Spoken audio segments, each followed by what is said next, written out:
গ্রাম শীতলমারি থানা এখানে সোহাগ হত্যার বিচারের দাবি করতেছে এবং সোহাগের হত্যাকাণ্ডের মামলা কেন হচ্ছে না, এই জন্য এই সন্তোষপুরবাসীর প্রাণের দাবি যেন সোহাগ হত্যার মামলা দ্রুত নেওয়া হয়। এই জন্য তারা আজকে এই মানববন্ধন করিতেছে সন্তোষপুর ইউনিয়নবাসী এবং সবার প্রাণের দাবি এই সোহাগের যেন বিচার, তারা সুস্থ তদন্ত পায়, কিভাবে সোহাগের মৃত্যুটা হলো এবং কেন মামলা নিচ্ছে না।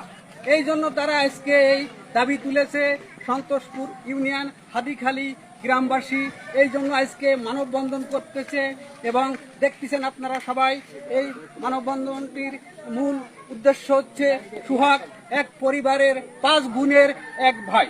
এবং সোহাগের এই অকাল মৃত্যুতে সন্তোষপুরবাসী শোকাবিত।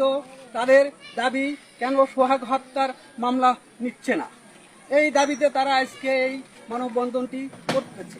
এবং তাদের প্রাণের দাবি এবং তাদের সবার এই ইউনিয়নবাসীর দাবি। সোহাগ একটি ভালো ছেলে ছিল, সে শ্বশুর বাড়ি গিয়েছিল, সে জায়গায় তার হত্যা হয়েছে, তারা সেই দাবি তুলেছে এবং বাগেরহাট সদর হসপিটালে রাত 10টার সময় আপনার সোহাগের পরিবার যে তাকে মৃত পেয়েছে, এই দাবিতে আজকে এখানে মানববন্ধন হচ্ছে এবং এটা হলো শীতলমারি থানা, বাগেরহাট জেলা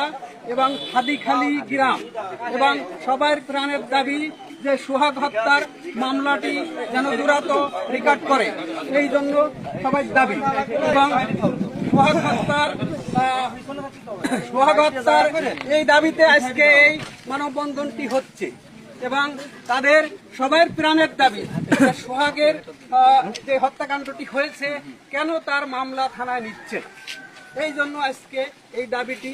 এই সন্তোষপুর ইউনিয়নবাসী এবং হাদিখালি গ্রামবাসী এবং সবাই এই জন্য মানববন্ধন করিতেছে এবং সোহাগের মৃত্যুটা আপনার অকাল মৃত্যু এবং সোহাগ 5 বোনের এক ভাই এবং সোহাগের মৃত্যুতে পুরো ইউনিয়নবাসী শোকাবিত এবং ইউনিয়নবাসীর দাবি যে সোহাগের এই মামলাটি যেন রেকর্ড করা হয়, করা হয় এবং সোহাগের CNN বাংলা টিভি, সাথে আছি মল্লিক নাসির, শীতলমারি, সন্তোষপুর ইউনিয়ন।